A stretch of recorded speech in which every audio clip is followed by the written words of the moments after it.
இங்கு வருகை தந்துள்ள சண்முக பாண்டியத்தினுடைய ரசிகர்கள் அனைவருக்கும் என்னுடைய மனமார்ந்த வாழ்த்துக்கள். அதே போல் கேப்டனுடைய நண்பர்கள், பத்திரிகை சேர்ந்த மூத்த பத்திரிகையாளர்களுக்கு கேப்டன் சார்பில் என்னுடைய மனமார்ந்த நன்றிகளும் வணக்கம் தெரிவிச்சுக்கிறேன். நான் இந்த படத்தை பொறுத்த வரைக்கும் சண்முக பாண்டியனுக்கு ஒரு ப்ளஸ் இருக்குது. அவர் முதல் நடித்த படம் சகாப்தம், அது வந்து மியூசிக் வந்து யுவன் சங்கர் ராஜா. இந்த படம் வந்து இசை ஞானி. மூணாவது படம் வந்து யுவன் சங்கர் ராஜா. மூணு சிறிய நேரத்திலேயே வந்து இளையராஜா குடும்பத்தில் 3 இசையமைப்பாளர்கள் நடித்த ஒரே ஹீரோ சண்முக பாண்டியன் மட்டும்தான், வேறு யாருமே கிடையாது.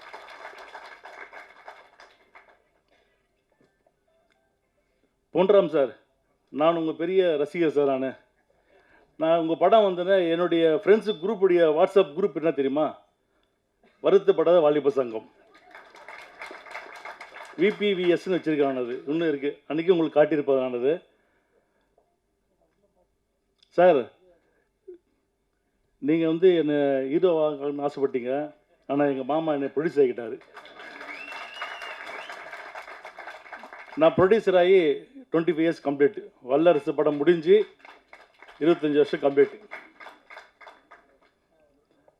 அதே போல் நம்முடைய நண்பர் முருகதாஸ் பற்றி நான் சொல்லியே ஆகணும். 2001 அவர் வந்து கதை சொல்ல எங்கள் வீட்டுக்கு வர்றாரு. அப்போ நான் கேப்டன் 2 பேர் கதை கேட்குறோம். கேப்டன் உடனே அப்படியே பேசினே இருக்கோம். அப்போ வந்து என்கிட்ட சொல்கிறார் அவர், சார் எனக்கு அடுத்த மாதம் இன்னொரு 6 மாதத்தில் எனக்கு கல்யாணம் நடக்குது. இந்த படம் முடிஞ்ச உடனே தலைவரை வந்து நீங்கள் என் கல்யாணத்துக்கு கூட்டின்னு வரணும் அப்படின்னு. நான் சொன்னேன், ஃபஸ்ட்டு படம் நீ முடி, படத்தை ஹிட்டு கொடு, நீ படம் ஹிட்டு கொடு, நான் கண்டிப்பாக கேப்டன் வந்து கல்யாணத்துக்கு கூட்டின்னு வர அப்படின்னு. அப்புறம் படம் எல்லாம் முடிஞ்சது. பிரிவு தியேட்டரில் நான் எங்கள் சகோதரியெல்லாம் படம் பார்க்க போகிறோம். ஸ்டார்டிங் என் கூட வந்தார் அவர், இன்டர்வல் இருந்தார். இன்டர்வல் முடிஞ்சு எங்கள் கிளைமேக்ஸ் ஆளே காணும் அவர். நானும் வந்து கேட்குறேன், எங்கேப்பா முருகதாஸுக்கு கொஞ்சம் கூட்டினாருன்னா வரவே இல்லை. ஏன்னா கிளைமேக்ஸ் உங்களுக்கு தெரியும் அது என்ன கிளைமேக்ஸுன்ட்டு. முருகதாஸுக்கு பயம். நானும் அக்கா என்ன சொல்லுவேன்ட்டு, கேப்டன் தெரியும் கிளைமேக்ஸு, எனக்கு பிரச்சனை இல்லைப்பா, நீ பிரேமாகிட்டையும் சுதீஷ் கேட்டுக்க, எனக்கு கிளைமேக்ஸ் எனக்கு ஓகே, அவங்களுக்கு ஓகேன்னா ஓகே அப்படின்னு. நான் தேடுறேன், இவர் ஆளே கிடையாது. அப்புறம் லிஃப்ட்லேருந்து அப்படியே வராரு. வந்து கட்டி பிடிச்சேன். சூப்பர் கிளைமேக்ஸ், இதுதான் கிளைமேக்ஸ் அப்படின்னு நானும் சொன்னேன், எங்கள் அக்காவும் சொன்னாங்க. அதுதான் ரமணா. அதுக்கு முன்னாடி ரமணாவுக்கு முன்னாடி பார்த்தீங்கன்னா இப்போ எல்லாம் பேசுறீங்க, கேப்டன் வந்து பிஎன்சி ஹீரோ அப்படின்னு.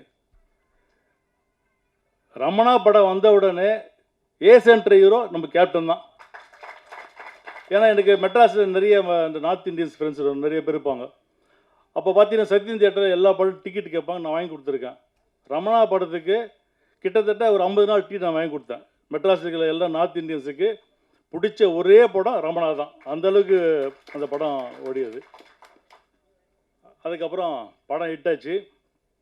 அவர் வந்து, சார் படம் ஹிட்டு கொடுத்துறேன், கேப்டன் கல்யாணத்துக்கு கூட்டின்னு வரேன் அப்படின்னு. கேப்டன் சொன்னார், கல்யாணத்துக்குலாம் போனார் எப்படி பாடினார், இல்லை நம்ம வாக்கு கொடுத்தாச்சு அவருக்கு போகணும் அப்படின்னு. இதுக்கு போகணும், கள்ளக்குறிச்சி அவருடைய திருமணமாவது ஒரு பெரிய மாநாடு அது. அந்த கள்ளக்குறிச்சியில் அவ்வளோ பெரிய மாநாடு. அப்போ கேப்டன் வந்து அவ்வளோ கூட்டம், ரசிகர் அவ்வளோ கூட்டம் அந்த இடத்துல. அப்போ வெளியே நம்முடைய கேப்டனுடைய ரசிக மன்ற சார்பில் ஒரு வெளியே ஒரு ஸ்டேஜ் போட்டிருந்தாங்க.